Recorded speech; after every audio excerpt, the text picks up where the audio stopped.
about anything that was said that was improper.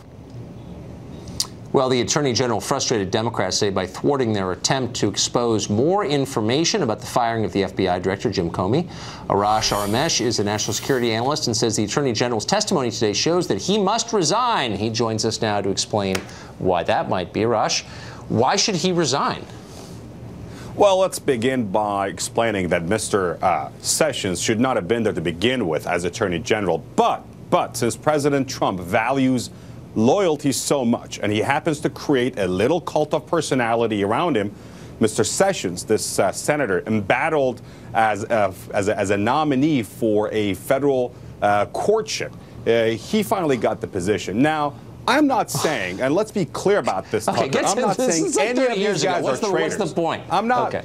I'm you're not saying they're traitors. Okay, traitors. How not generous? at all. Okay. Far from it. Right. Far from it. Unlike your camp that called President Obama not an American, they called him a Muslim from Kenya and so on and so forth. None of these guys are traitors. Having said that, having said that, Tucker, having said that, these were grown adult men, most of whom are patriotic Americans, who thought it would be a good idea to get help from a foreign adversary to get their guy elected because they thought Hillary Clinton was a nasty woman and she should have never gotten elected president. That's what they did, and they're going to get, and they're going to pay for it. Oh yeah, they're going to pay for it. Their trials for treason are coming up soon. I guess this is almost rhetorical. I didn't say treason. Don't put words in my mouth. I didn't say treason. They're just colluding with a foreign government to subvert our democracy. Absolutely. Right, it's not treason. Absolutely. Okay.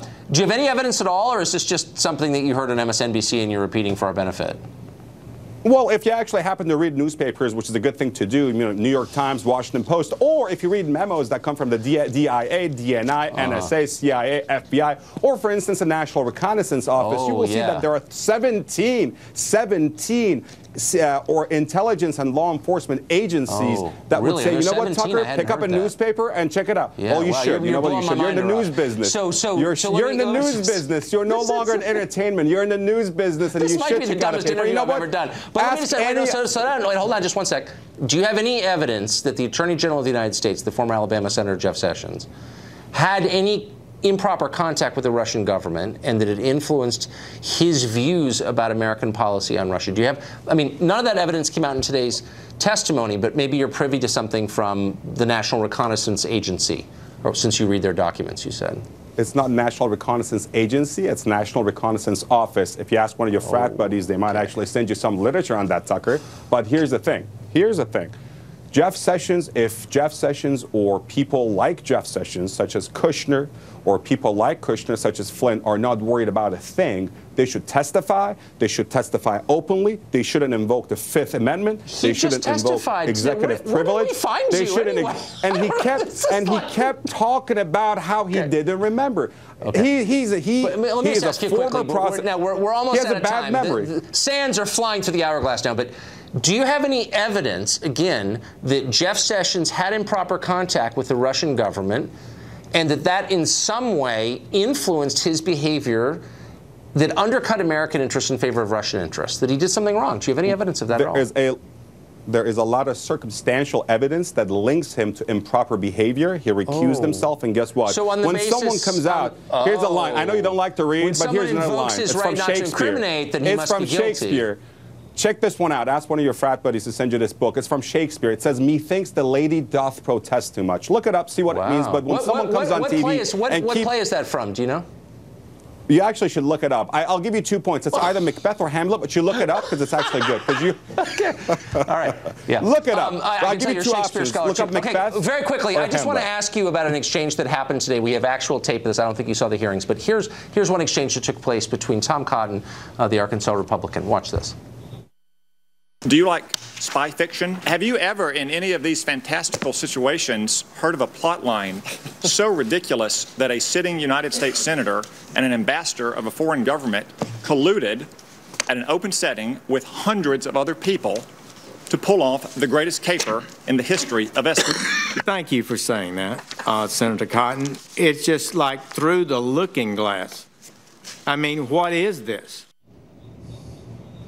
Now, if a person would collude with a foreign government, a person in authority, like a senator or a sitting attorney general, that person would be a deeply bad and immoral person, even really an evil person, someone selling out his own country. Is that really what you're saying about Attorney General Jeff Sessions? You know, the first thing I said coming on your show, Tucker, was I don't think these men are traitors, but I think they thought it would be a good idea to get some help from anybody, including a foreign adversary, to get their boy elected. That's a problem. They're going to pay for it. And guess what, Tucker? We got Democrats in this country. We got Republicans. We got conservatives. You've been on for a long time. You've been around for a long time. But the third group of people that are scary and dangerous, and I hope someone like you don't well, I got an Apple Watch. It's actually now I should get one. But the third group of people are called Trump loyalists. And if he's creating a cult of personality, it's your responsibility and it's your duty to question that and to bring that down. Because if you don't do that... I think our viewers have had a pretty good chance to assess your level of knowledge of this story and your views on it. Let me ask you now, do you speak to Democratic members of the House or Senate about this? Do you advise any current Democratic office holders on the Russia question? You would be surprised. You would be surprised. But any conversations I do or don't have with members of Congress or people who are in the intelligence community is confidential. So if you want to subpoena me to come to Fox, you don't have subpoena powers. No, I'm not suggesting that you be subpoenaed. I don't believe in that. Oh, he can't subpoena me. I mean, if you knew a thing, I know you're not a lawyer. I know you're not a lawyer, but let me give you a little law 101, Tucker. I know you're not a lawyer. But you should have learned this in college, that if you want to subpoena someone, you want to subpoena someone. I mean, I know you're not a lawyer, but like, I can give you a little 101, but I'll send you a bill for that, though. So, you know, you let me know. Okay. I'm afraid we're out of time. It's just an amazing conversation. It says it all. Arash, thanks a lot for joining us, I guess. You bet.